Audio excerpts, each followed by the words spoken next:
Question 14 is about whether heat is released or not. You need to remember the type of reaction and you will know whether heat is released or not. For the first one is a combustion reaction. So remember, in combustion reaction, heat is released. The second one is the reverse of the ionization.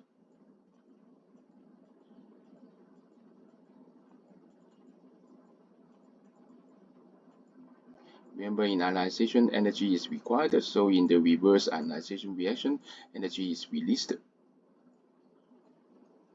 The third one is from the gas state to liquid state. It is the condensation. So remember, when water vapor condenses on you as liquid, energy is released. So condensation has heat released. So 1, 2, 3 both have heat released. So the answer is D.